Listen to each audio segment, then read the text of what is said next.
guys, I got my my Tokarev AR-20 5-round clip, 20 gauge shotgun.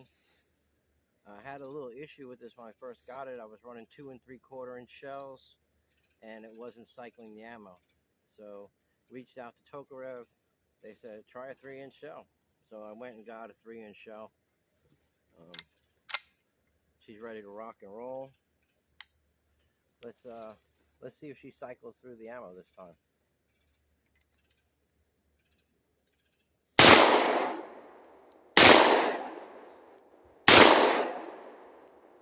No problem that time.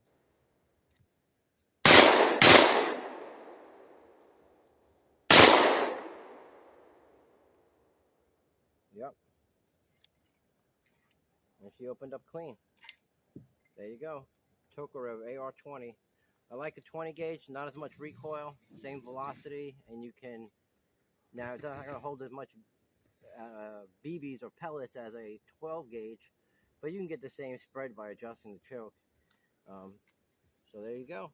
I'm very happy with it. I finally cycled the ammo. So I'm going to put this away for right now, go down range, fix my targets up, and have another go at it.